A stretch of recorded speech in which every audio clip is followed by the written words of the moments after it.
Halo sahabat bahasa, kali ini kami memberikan kesempatan kepada warganet untuk bertanya seputar kebahasaan. Bagaimana jawaban ahli bahasa? Apakah preferensi bahasa asing dalam tuntutan karir dapat mengancam kelangsungan bahasa daerah?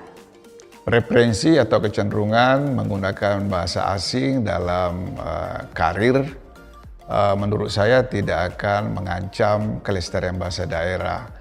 Tentu saja ada syaratnya, sikap kita terhadap bahasa daerah itu harus positif. Dan kecenderungan itu kan tidak berlaku lama, tidak selamanya. Jadi hanya pada saat-saat tertentu atau pada saat kita berada di kantor. Saya kira begitu. Kalau orang lapar jadi kenyang, kalau haus terus minum, apa kata yang tepat untuk itu? Kalau kita lapar, makan rasanya kenyang. Kalau haus, kita minum,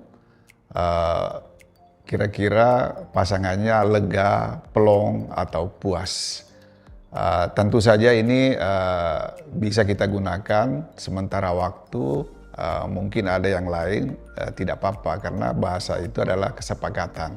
Jadi mana yang kita sepakati sebagai sinonim dari kata setelah minum, plong atau puas atau lega.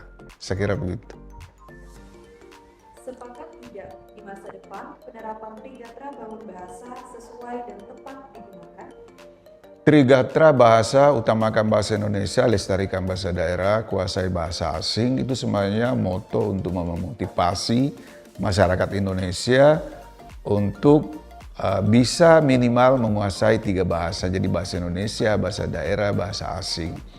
Mengapa demikian? Karena penggunaan bahasa itu ada konteks penggunanya sendiri, jadi punya ranah sendiri. Jadi tempat resmi, formal, kita gunakan bahasa Indonesia. Di rumah atau di lingkungan homogen, satu suku misalnya, kita gunakan bahasa Kaili atau bahasa Bugis.